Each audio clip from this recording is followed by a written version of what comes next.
એક વસ્તુની મૂળ કિંમત ઉપર 25% વધુ ચડાવી MRP નક્કી કરવામાં આવે છે, પછી MRP ઉપર 20% કમિશન આપવામાં આવે છે, તો કેટલો નફો થાય?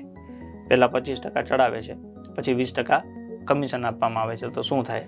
માની લો કે 100 રૂપિયાની વસ્તુ છે, એના ઉપર 25% ચડાવે છે, એટલે 125 થયા. પછી એના ઉપર 20% કમિશન આપવામાં આવે છે. 125 ના 20% એટલે 20/100. 20 પંચા 100, 25 પંચા 125, એટલે 25 ઓછા થાય. 125 માંથી 25 ઓછા થાય એટલે મૂળ કિંમત પાછી કેટલી આવી ગઈ? 100. મૂળ કિંમત 100.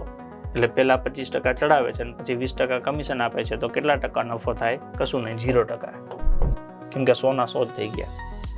વધારે આવત તો નફો થાત, ઓછા આવત તો ખોટ જાત. એવું થયું જ નહીં. 100 રૂપિયાના 25% ચડાવીને 125 કર્યા, એના 20% એટલે પાછા 25 ઓછા કર્યા, એટલે 100 આવી ગયા.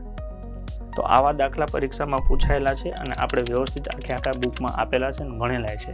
જો તમારે ગણવાના બાકી હોય તો આવા દાખલાની વધારે પ્રેક્ટિસ તમે કરી શકો છો. અહીંયા મારું કામ તમને ટોપિકનો કોન્સેપ્ટ સમજાવવાનો છે કે આ આટલી બધી મેથડ છે, એમાંથી પરીક્ષામાં તમને કોઈ એકાદી મેથડ પૂછાઈ જાય. માની લો કે નંગ રૂપિયાવાળું તમને પૂછાઈ ગયું, તમને આવડી ગયું, કામ થઈ ગયું. ક્રમશઃ ટકાવારી પૂછાઈ ગયું, કામ થઈ ગયું. વેપારીના તોલમાપનો દાખલો પૂછાઈ ગયો, તમારું કામ થઈ ગયું. તો આટલી બધી મેથડમાંથી બધી પૂછાય એવું મને નથી લાગતું, પણ એકાદી 2-3 રીત તો પૂછાવાની છે. કઈ પૂછાય એ સારું ખબર નહીં. એટલે આપણે બધી રીત આવડતી હોવી જોઈએ. જેટલી વધારે પ્રેક્ટિસ કરશો એટલું તમને વધારે સેટ થતું જશે.